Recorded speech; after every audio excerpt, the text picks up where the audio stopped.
All right, so this video is meant to be a walkthrough of kind of interpreting the student learning snapshot or the report card that is generated by the SmartScore system.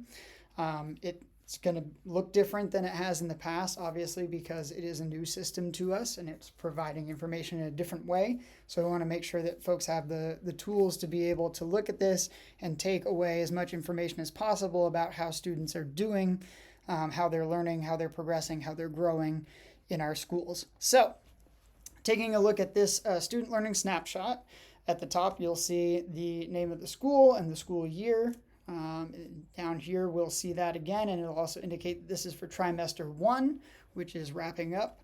The student's name and grade and their homeroom teacher would be listed here.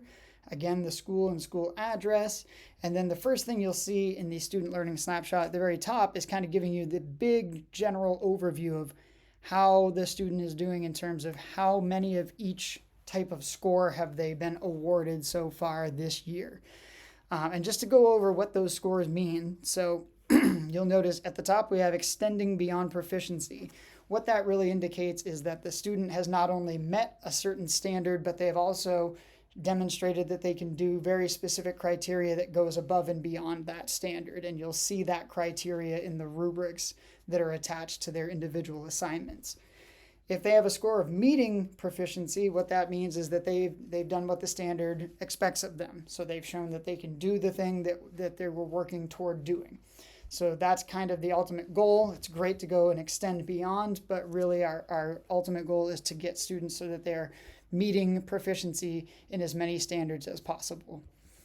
If you see a score of EP, that indicates expected progress, which you'll see here, means that they're not meeting proficiency yet, but based on what we've seen so far, they're really on track to be able to meet that standard by the end of the year. It's important to remember that all of these standards are end of year standards, and so it's not unlikely for students to be not meeting the standards in trimester 1. Many of these standards they'll continue to practice, and they may meet them in trimesters 2 or 3. And then if you see a score of PP, that indicates that they are progressing toward proficiency, meaning that they may be a little bit behind of kind of the expected progress, and they haven't quite reached that level yet, but they are making progress toward meeting the standard a little bit at a time and demonstrating growth. So this particular student, Kermit Frog, has received 1 score of extending beyond proficiency, 6 scores of meeting proficiency, 3 of expected progress, and 1, 2, 3, 4, 5, 6, 7, 8 of progressing toward proficiency, which is fairly typical that most scores are going to be sort of in this progressing and expected progress area in trimester 1 because it's so early in the school year. Now, after we've looked at this kind of broad overview, we can then go down and see, okay, so where did they get those scores? And each of these gray boxes is going to be for a specific course. So you'll notice that this course is their humanities course for 6th grade. Over here on the right-hand side, we have the math course for 6th grade. As I continue to scroll down, you'll see that those are the only 2 courses that this student is enrolled in.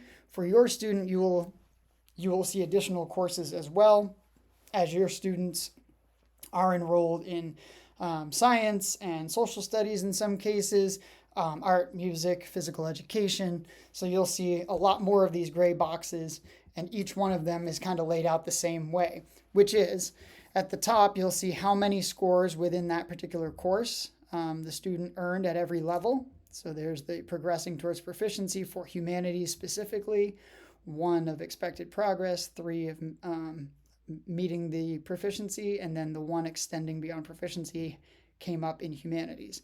On the math side, same thing. We see 3 scores of progressing, 2 of expected progress, 3 of meeting proficiency for math for this student.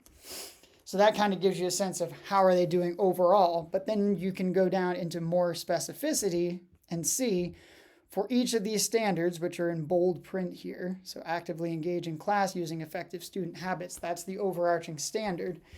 Each one of those is then broken down into kind of what are the skills that make up that standard. So in order to actively engage in class using effective student habits, students need to display readiness, participation, community, and work completion.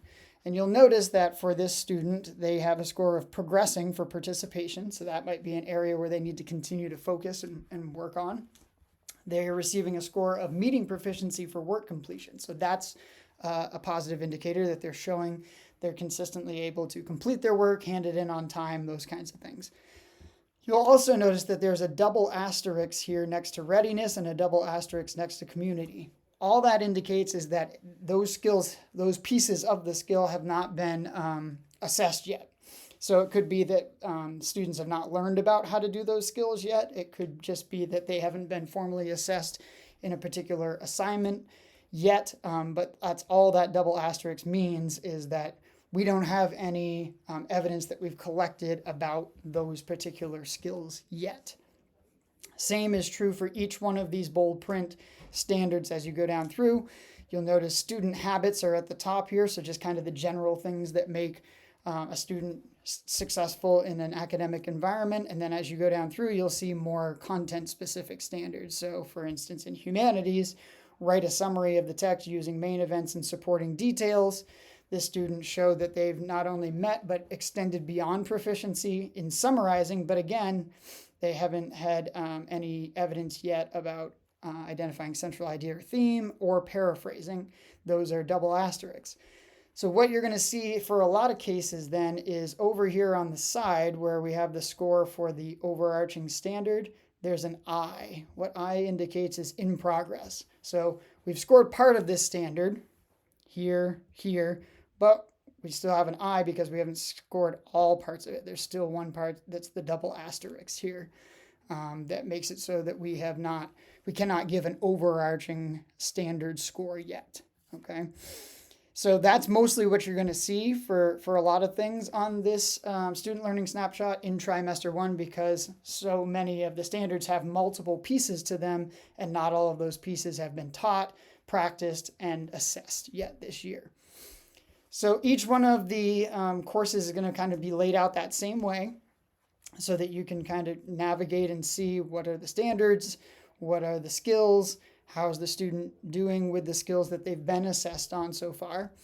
And then at the bottom of each course, there's a place for teacher comments. And so those comments are going to give you kind of a general sense of what have students been learning about this trimester, what's the kind of content they've been covering, what are the kind of things that they've been practicing, and then just a little bit of student-specific feedback to help you to best understand how your student is doing in that particular course. At the very bottom, we have sort of some general information about how students are doing in terms of how many standards are they proficient in and those kinds of things. This is not something to really worry too much about at this point in time because it's so early in the school year. As it progresses, this will become more important to look at. One thing to note, though, is assignments on time. For this particular student, 83% of their assignments were handed in on time. Something to kind of take note of. Is work being completed? Is it being handed in? Because if we do not have evidence from that work, it's much harder to assess the skills up above here in a really consistent way. So it's important that we keep that assignments in and on time as close to 100% as possible. Last thing to note is down here at the bottom, you'll see some attendance data. So how many days has the student been present, or what percentage of the days have they been present? How many days have they been absent? So on and so forth, just some kind of general attendance data there to keep track of as well. So that's a really quick kind of rundown of what the student learning snapshot looks like, what all the different pieces mean, and how it can give you some information about how your student is doing. If you have any questions, feel free to reach out to your student's classroom teacher, the building administrator, or the central office, and we would be happy to help you with navigating this report so you can get the most out of it.